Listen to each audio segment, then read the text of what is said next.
Guys, mungkin contohlah korang berniaga, lepas tu ada orang lain berniaga juga. Tapi jangan korang biasa je. Lepas tu orang lain laku laris kan, nampak?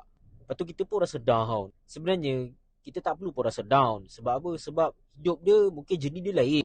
Jenis kita lain. Mungkin barang sama tapi kita tak tahu.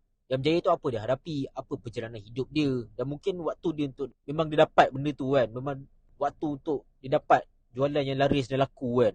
So kita hanya fokus on diri kita saja, on progress diri kita. Okay? So jangan compare hidup orang lain, tak perlu bersaing dengan orang lain. Kita hanya bersaing dengan diri sendiri je.